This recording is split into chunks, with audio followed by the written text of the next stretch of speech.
Hey folks, today we are going to review Cabin Factory.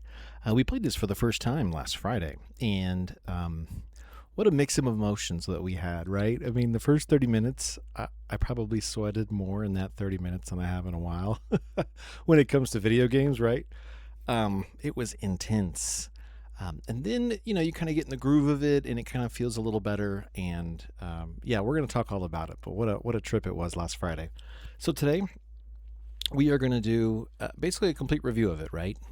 Everything from like the graphics, how fun it is, and really is it worth your time, value wise. So let's just jump right in and take a peek. This is our template that we like to use. You can see here at the top we have our point system that we're going to give each category, and then at the bottom we're gonna throw it into a category at the end of, hey, is it a gray item? Is it the kind of thing you're going to just sell and vendor trash, right? Or is it legendary, and is it something that you need to pick up for sure and play through? And so we're going to get through this today. Let's just jump right in here. Let's do art style, and while I do that, I'll let you see a little bit of a gameplay. All right, let's see here. So you can see, essentially, when you're playing, you are, well, here, let me get to a better spot.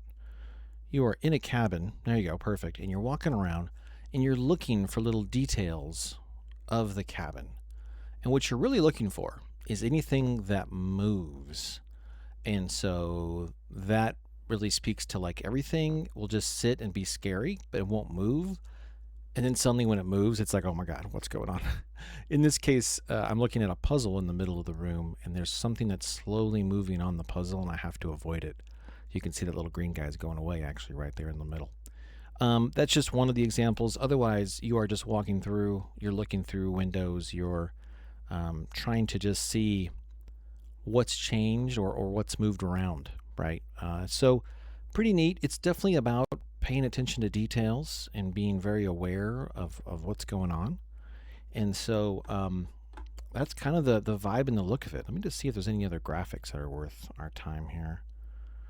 Basically, you're in this big warehouse, and these factories are being made, and you're deciding if they're haunted or not. And that's your job. You're checking to see if they're haunted. So you can see me here struggling a little bit. It's stressful. And then you go into each factory over and over, and you try to do 8 in a row. That's kind of how it goes. So art style. Here's kind of what I came down to. The graphics are fine. I don't think, again, they're pushing any boundaries or anything different than we've ever seen. It's I couldn't even really give it an epic score. I thought about it, but I'm like, what is memorable about this? Not much. So I did come up with the common rating. I mean, it's fine. I don't think there's anything here where you would ever say, oh, these graphics, But at the same time, I don't think there's anything in here that's memorable or neat. The sound is fine.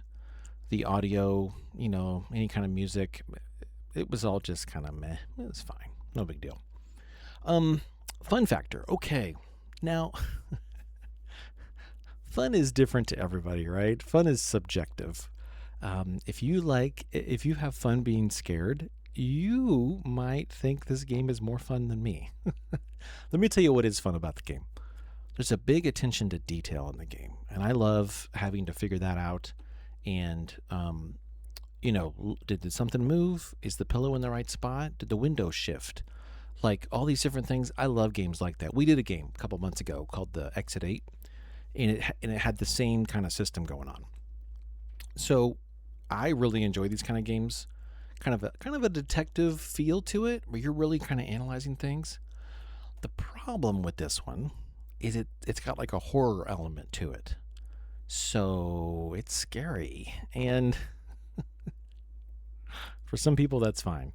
For me, it got a little rough. Like I said, I was literally sweating really badly the first hour I was playing it. So here's what I did. It's fun. Here's why. Let me show you the rating here. So I gave it an epic. I gave it a 2. Here's why.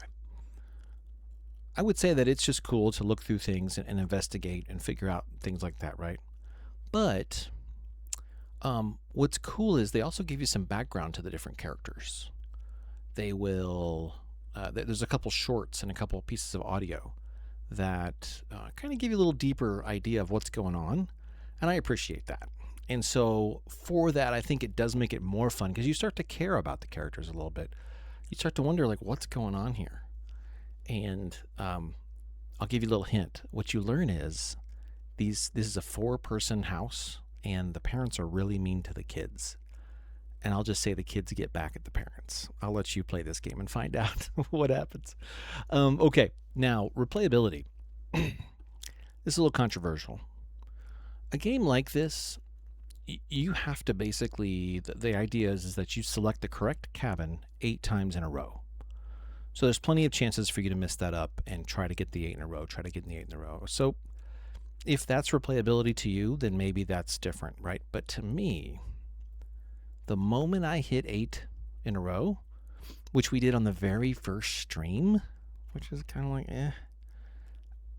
I'm just like, okay, I'm done. I'm kind of over this. Like, it's not, Now, I will say, when you start the game, after you've beat it, it will tell you how many more different variations or anomalies that the house will have, and that's just basically different things that kind of scare you or look different. So could you play until you get all those? You could, and I did. I just don't think, though, the moment basically I was done with those, I was like, I have nothing else to do in this game.